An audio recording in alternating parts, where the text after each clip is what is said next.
अस्सलाम वालेकुम दोस्तों, उम्मीद करना कि तुसा खैर खरिया नाल हो ते असा इतना काम ते आए खड़े हैं ते इतना रात बहुत ज़्यादा बारिश है। ये देखो सारा पानी है ते ये जड़ा मेरा ये उस्ताद खड़े ना ये आखा है जो भाई आज मेरा व्लॉग बनवा ते मैं थे को गनी बिरा दी कापी करके दिखावा ते ये दोस्त हुणे मेरा ये गनी बिरा दी कापी करे सी ते ये तुसा चाहे सा कमेंट ही दसा कि ठीक है या गलत है।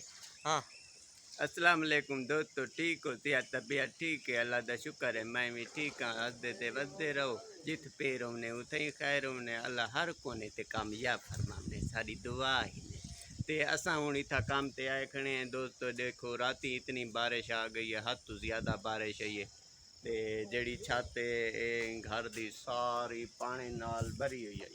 ते दोस्तों हूँ असा पानी निकलावन का रास्ता बनाए ते हुण जेड़ा काम बच गया रास्ता ही है असा करना है। हाँ हाँ, माशाल्लाह माशाल्लाह, अल्लाह राती एडी बारिश दी है कि दिल खुश थी गया। माशाल्लाह गर्मी दा तोड़े बारिश ते बारिश आ गई है माशाल्लाह। हुण साडा थोड़ा जिहा काम बच गया, इनू परदी देवनी है वो डेंदे पे अद्धी दिती खड़ी है दोस्तों। ये हुण देवनी है ते राती बारिश आ पई है, बड़ा दिल खुश थी है अल्लाह दी कसम है। ते दोस्तों बस ये हुण असां हुण मिसाला शिसाला बने दे पे काम शुरू करें दे पे। ये मिसाला ये मजदूर बने दे पन। हाँ इंशाल्लाह माशाल्लाह माशाल्लाह, सोने जवान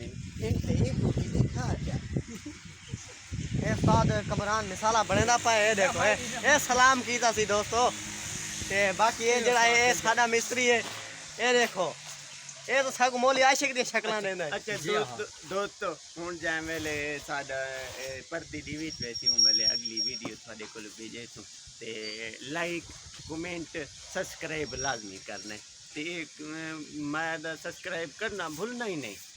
ते थोड़े सामने मिसाला बनदा पे मजदूर देख लगे खड़े मिसाला बने दे पन माशाल्लाह।